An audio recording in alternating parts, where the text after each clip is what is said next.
Les marchés viennent de signer une nouvelle séance entre prise de bénéfices et rebond des grandes places internationales.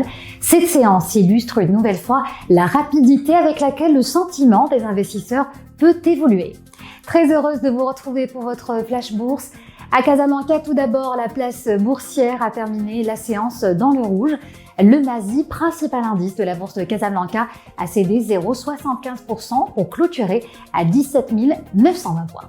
Le MASI 20, qui regroupe les 20 valeurs les plus liquides de la côte, a également reculé de 0,82% pour s'établir à 1317 points. Une séance de repli qui s'est accompagnée d'une activité soutenue sur certaines valeurs, preuve que les investisseurs sont restés actifs malgré la baisse des indices. Alors les échanges ont dépassé aujourd'hui les 183 millions de dirhams. CMT s'est imposé comme la valeur la plus active de la séance avec un volume de plus de 120 millions de dirhams. Elle est suivie de TGCC avec près de 9,6 millions de dirhams de transactions, puis La Belle Vie avec un peu plus de 7,5 millions de dirhams. Du côté des fortes baisses, Wafa Assurance a reculé de 4%, Managem de 2,61% et Ciment du Maroc faire la marche. À l'inverse, Unimer s'est distingué avec une progression de 6%, Minière Tausit gagne 3,85% alors que CIH avance de 3%. La capitalisation boursière ressort quant à elle à plus de 1027 milliards de dirhams. Et alors que la place casablancaise terminait sur une note prudente, les investisseurs internationaux ont eux choisi de reprendre progressivement le goût au risque malgré un contexte géopolitique toujours sous tension. Les principales bourses mondiales ont ainsi évolué dans le vert, portées par un retour de l'intérêt pour les valeurs des semi-conducteurs après le fort mouvement de correction enregistré la veille à la suite de la reprise des hostilités entre Washington et Téhéran. À Wall Street, dans les premiers échanges, le S&P 500 a progressé de 0,37%, le Nasdaq gagné 0,56%, alors que le Dow Jones américain a évolué quasiment à l'équilibre.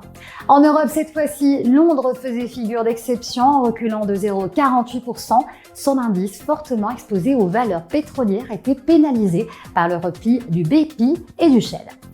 Malgré la nouvelle escalade au Moyen-Orient, les marchés ont réagi avec davantage de retenue. Selon les analystes, cette évolution avait été largement anticipée par les déclarations du président américain Donald Trump annonçant de nouvelles frappes sur l'Iran.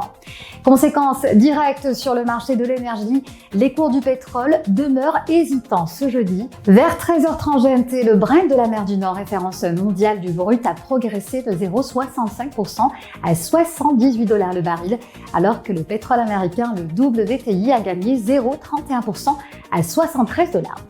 Enfin, les analystes estiment que le marché pétrolier est passé en quelques mois d'une situation de déficit d'offres à un excédent. Selon eux, un retour progressif à la normale du trafic dans le détroit d'Ormuz pourrait favoriser une reprise des flux pétroliers, même si l'évolution des prix du brut continue d'être suivie de très près par les marchés financiers. Voilà pour ce tour d'horizon des marchés financiers. Merci de votre fidélité à EcoBourse. Excellente soirée à vous tous et puis à demain pour un nouveau décryptage de l'actualité boursière nationale et internationale.